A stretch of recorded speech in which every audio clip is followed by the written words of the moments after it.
प्रिया और शुभम की आज ही नई नई शादी हुई थी, इसलिए दोनों बहुत खुश थे क्योंकि रात को दोनों मिलकर जमकर लूडो खेलने वाले थे। शादी करके जब वे घर आते हैं तो शुभम के घर वाले प्रिया की अच्छी तरह खातिरदारी करते हैं। फिर प्रिया और शुभम मिलकर मजे से लूडो खेलते हैं। लेकिन सुबह होते ही शुभम का मन अब भी भरा नहीं था, इसीलिए सुबह सुबह जब प्रिया रसोई में होती है तो शुभम वहाँ भी शुरू हो जाता है, जिससे पास खड़ी शुभम की माँ मन ही मन गुस्सा हो जाती है। उसी दिन शुभम प्रिया को लेकर अपने दोस्त के घर जाता है और वहाँ की बिरयानी पेट भर कर खाता है। रात को घर लौटने पर प्रिया देखती है कि उसकी सास सारे बर्तन मांज रही है। तब प्रिया कहती है, मैं बर्तन साफ कर देती हूँ, लेकिन उसकी सास कहती है, पहले तुम कपड़े बदल लो फिर बर्तन धो देना। प्रिया कपड़े बदलने जाती है और उधर भूखा शुभम फिर से प्रिया के साथ लूडो खेलने के लिए तैयार हो जाता है। प्रिया भी अपने पति के साथ लूडो खेलने के मूड में आ जाती है और इधर उसकी सास अकेले ही सारे बर्तन धोकर झाड़ू लगाकर बाकी काम निपटा देती है। अगले दिन सुबह प्रिया अपने ससुर के लिए चाय लेकर जाती है। ससुर कहते हैं, मैंने अभी तक ब्रश नहीं किया है, पहले मेरे लिए ब्रश लेकर आओ। प्रिया तुरंत ब्रश लेने जाती है और इस बीच शुभम फिर से प्रिया के साथ लूडो खेलने के लिए तैयार हो जाता है। अब प्रिया की शादी को केवल 2 दिन ही हुए थे। पहले दिन उसकी सास घर के सारे काम कर देती है, जिससे प्रिया को लगता है कि उसकी सास बहुत अच्छी है। लेकिन असल में शादी के सिर्फ 2 दिन बाद ही उसकी सास अपनी बेटी के घर चली जाती है। इधर प्रिया अकेली ही घर का सारा काम करने लगती है। प्रिया रोज सुबह उठकर अपने पति शुभम और अपने ससुर के लिए कई तरह की सब्जियां बनाती है। शुभम और ससुर खाना खाकर प्लेट और बर्तन इधर उधर फैलाकर चले जाते हैं। प्रिया सुबह से बिना कुछ खाए पहले सारे काम निपटाती है, फिर बर्तन मांजती है और आखिर में जाकर खाना खाती है। इतनी मेहनत करने के बावजूद भी उसके ससुर को खाना पसंद नहीं आता,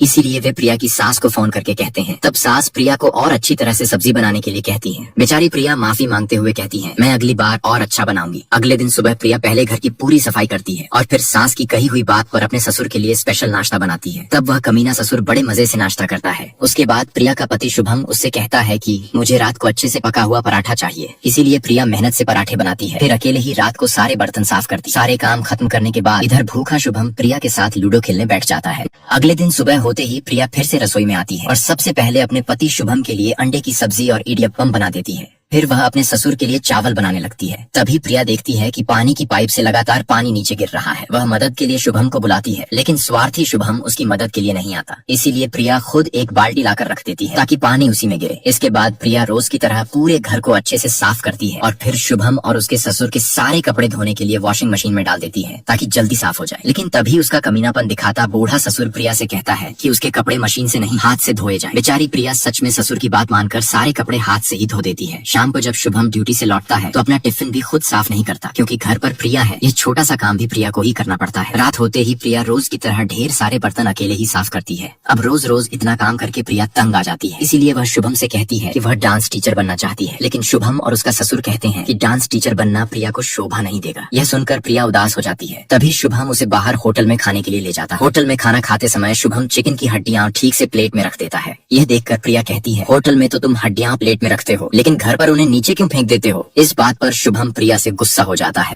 प्रिया अपने भूखे शुभम और कमीने ससुर से बचने के लिए ऑनलाइन नौकरी के लिए आवेदन कर देती है। तभी अचानक उसके घर पर एक मेहमान आ जाता है। वह मेहमान प्रिया से काली चाय बनाने को कहता है। प्रिया तुरंत रसोई में जाकर चाय बना देती है, लेकिन आया हुआ टकला मेहमान चाय पीकर कहता है कि यह चाय अच्छी नहीं बनी। यह सुनकर प्रिया को बहुत बुरा लगता है। मेहमानों के आने से पूरी रसोई गंदगी से भर जाती है। प्रिया अकेले ही ढेर सारे बर्तन साफ करती है और बड़ी मुश्किल से किचन को भी साफ करती है। कुछ ही दिनों बाद प्रिया के पास नौकरी के इंटरव्यू का लेटर आता है। जब वह अपने कमीने ससुर को इसके बारे में बताती है तो वह उसे नौकरी करने से मना कर देता है। उसका कहना होता है कि अगर प्रिया नौकरी करने लगी तो उनके और स्वार्थी शुभम के लिए खाना कौन बनाएगा। यह सुनकर प्रिया अंदर ही अंदर बहुत गुस्सा होती है, लेकिन चुप रह जाती है। फिर रात को उसका पति शुभम भी नौकरी करने से मना कर देता है और प्रिया को गालियां देकर बुरा भला कहता है। बेचारी प्रिया रोते रोते चुपचाप सो जाती है। अगले दिन सुबह होते ही शुभम और उसका कमीना बाप दोनों मिलकर भक्त बनने का दिखावा करने के लिए पहले मंदिर में पूजा पाठ करते हैं और फिर नियम के अनुसार प्रिया को कोई भी सामान छूने नहीं देते। यहाँ तक कि वे प्रिया को 1 महीने के लिए एक कमरे में बंद कर देते हैं। लेकिन प्रिया को इस पूजा पाठ के बारे में कुछ पता ही नहीं था, इसलिए वह अपने हाथों से बनाई हुई चाय ले आती है। यह देखकर उसका कमीना ससुर खाना छोड़कर चला जाता है और शुभम भी अपने बाप की तरह खाना छोड़कर चला जाता है। इसलिए अगले दिन से पूजा खत्म होने तक पूरे महीने प्रिया को एक कमरे में अकेला छोड़ दिया जाता है। इसके बाद प्रिया का कमीना ससुर स्वादिष्ट खाना खाने के लिए पड़ोस की एक मौसी को काम पर रख लेता है। काम पर आते ही जब मौसी देखती है कि प्रिया मोबाइल देख रही है तो वह पूजा की नीतियों और रिवाजों का हवाला देकर प्रिया को नीचे बैठा देती है। फिर मौसी पूजा के नियमों के अनुसार प्रिया से नदी में स्नान करने के लिए कहती है। प्रिया भी पूजा पाठ के चक्कर में मौसी की बात मानकर नदी में नहा लेती है। इससे अगले ही दिन उसे जुकाम हो जाता है, इसलिए प्रिया थोड़ा सा तुलसी का पत्ता तोड़कर उसे सूंघने लगती है। तभी उसका कमीना ससुर गुस्से में कहता है, तेरी हिम्मत कैसे हुई तुलसी को हाथ लगाने की। ये सुनकर प्रिया चुपचाप खड़ी रह जाती है। उधर काम पर आई मौसी बहुत स्वादिष्ट खाना बना देती है। शुभम और उसका ससुर मौसी की खूब तारीफ करते हैं। उनकी बातें सुनकर मौसी भी बहुत खुश हो जाती है। लेकिन मौसी को अभी तक शुभम और उसके ससुर की असलियत पता नहीं थी, इसलिए वह बड़े मन से रोज रोज वही सारे काम करती है जो पहले प्रिया करती थी। घर साफ करना, सब्जी बनाना और ढेर सारे बर्तन धोना। लेकिन मौसी को आए हुए सिर्फ एक हफ्ता ही हुआ था कि वह प्रिया से कहकर घर का काम छोड़कर भाग जाती। अगले ही दिन मौसी के जाने के बाद जब प्रिया नहाकर लौट रही थी, तभी शुभम स्कूटी से जाते वक्त गिर पड़ता है। प्रिया तुरंत उसे उठाने दौड़ती है, लेकिन स्वार्थी शुभम उसे ही गालियां देकर कहता है कि वह उसे कभी भी छुए नहीं। यह सुनकर प्रिया अंदर ही अंदर बहुत गुस्सा हो जाती है। इसी गुस्से में वह खुद को और मजबूत बनाने के लिए यूट्यूब पर कुछ वीडियो देखती है, ताकि अपने स्वार्थी पति शुभम और कमीना ससुर को अच्छे से सबक सिखा सके। रात होते ही शुभम प्रिया को धमकी देकर कहता है कि उसके लिए स्पेशल 2 चाय बनाए। तब प्रिया गुस्से में जवाब देती है, क्यों? जब मैं किसी को छू भी नहीं सकती तो चाय कैसे बनाऊं? इसीलिए खुद बनाओ और बाप बेटे मिलकर पी लो। यह कहकर प्रिया अपना दरवाजा बंद कर देती है। यह सुनकर शुभम चुपचाप खड़ा रह जाता है। अगले दिन सुबह होते ही शुभम भक्त बनकर पूजा करने लगता है